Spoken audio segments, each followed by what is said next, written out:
Alhamdulillahi Rabbil Alamin. On continue avec notre série questions-réponses wa billahi tawfiq. Est-ce que les vomissements et les glaires ou mucus akramakumullah invalident le jeûne de façon générale ou le jeûne du Ramadan, oui ou non? La première des choses à savoir, c'est que les vomissements sont de deux types.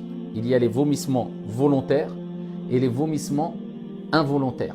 Si les vomissements sont involontaires, chez une grande partie des savants, et entre autres dans l'école de l'imam Malik, cela n'invalide pas le jeûne.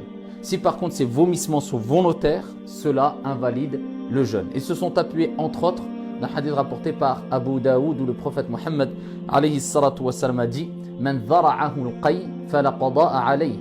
Celui qui a été gagné par le vomissement, il n'a pas à rattraper donc le jeûne où il a vomi. Et il dit dans le même hadith par contre, celui qui a vomi volontairement doit rattraper son jeûne.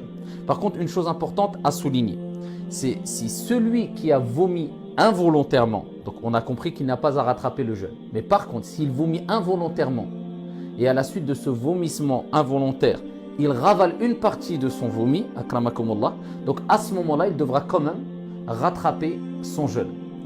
La deuxième des choses qu'on va voir rapidement, c'est concernant les glaires ou bien les mucus. Est-ce que cela invalide le jeûne, oui ou non? Bien sûr, je ne parle pas de la salive, cela n'invalide pas le jeûne. Je parle des glaires, l'accumulation de glaires ou de mucus akramakumullah dans la bouche. Est-ce que le fait de l'avaler, ici, ça annule le jeûne ou pas? Les savants ont divergé. Ici, al-mashhour, ce qui est comme référence dans l'école de l'imam Malik, rahimahullah ta'ala, bien qu'il y ait une grande divergence au sein des savants, même dans l'école de l'imam Malik, rahimahullah ta'ala, al-mashhour, c'est que ça n'invalide pas le jeûne, car il considère que ça fait partie de ton corps. Ce n'est pas une substance extérieure qui a été avalée, mais c'est une substance qui est générée ou qui fait partie de ton corps.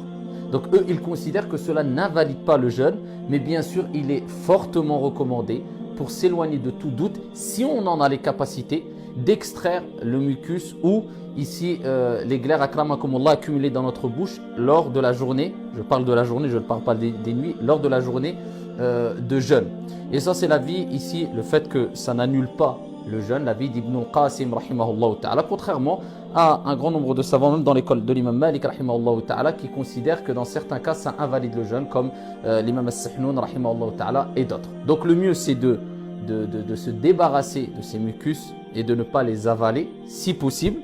Et si on le fait, dans tous les cas, la parole référente dans le madhab de l'imam Malik rahimahullah ta'ala est que cela n'invalide pas le jeûne. Wallahu ta'ala a'la wa a'lam wa ahkam. Walhamdulillahi rabbil alamin.